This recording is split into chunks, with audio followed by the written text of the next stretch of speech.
Sea of Stars is a turn-based RPG with a pretty good art style.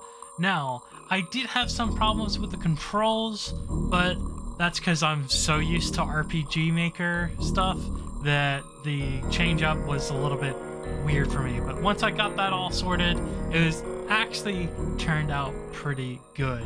So let's have a look. Alright, so as you can tell, this game looks good. I really love the art style and the setting. I'm not too sure on the story yet because this is the demo and they're kind of cut out some of the spoilers so you can, discover it yourself when you actually buy the game. Which, fair enough, you get to try the game, but you don't get spoiled on the actual story. Now, I did have some problems with getting around. It's not too complicated, but having to press a button to interact with the ledges, I felt was a little bit unnecessary, but that's just personal preferences. It's not too bad. But, again, the visuals are good. I swear that this recording's a little bit darker than an actual in-gameplay, so it felt a little bit more vibrant, but maybe I'm wrong here. I did have some similar issues with recording Naruto years ago.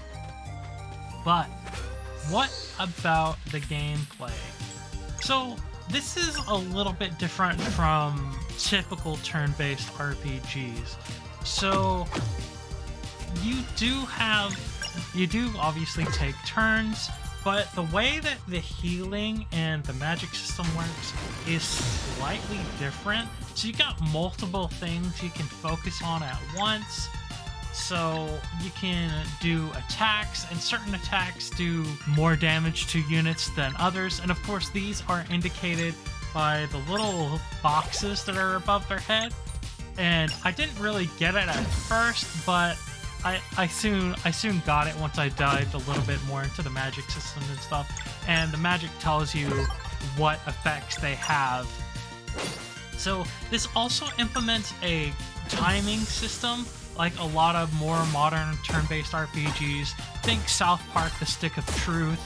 So you can time usually the space bar with attacks to make the attack go longer or increase its damage, which I find it really cool and is a lot less boring than conventional turn-based RPGs where you're just sitting there waiting for your turn. I do kind of wish there might have been some sort of defensive little mini game that could have been added, because it felt like I was taking a little bit more damage than I should have. But this is also kind of counteracted by their cooking, which I didn't really get to experience a lot in this demo. I just kind of glossed over that segment. But you can cook different things by gathering ingredients that are in the environment. So I'm gather some potatoes or wheat, or you can go fishing. And the little fishing mini game's actually pretty cool. Yeah, this just has a lot going for it. It's interesting so far, and the little snippets of story that they've shown, I wouldn't necessarily say it's on par with your Dragon Quests or something like that.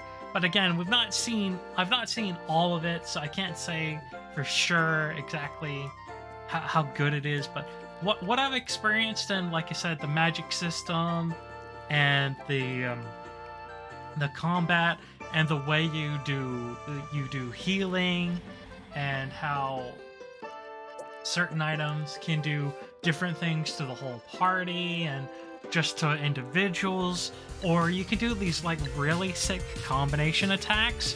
And the way you build up this combo meter is by timing the space bar with your attacks, that would already give them more damage to begin with. So it rewards you from building up the skill, and is way more interactive than a typical turn-based RPG. I think it's pretty neat. Is it super unique? No, but I don't know. It's got a charm to it. It's got a retro charm with a very more modern sensibility in regards to the and ease of use. You know, I think it's pretty good, and I think it's worth checking out. So I hope that you think that this video is good. If you didn't, let me know down in the comments below. If you did, you know what to do. Either way, I'll see you on the next one. Bye.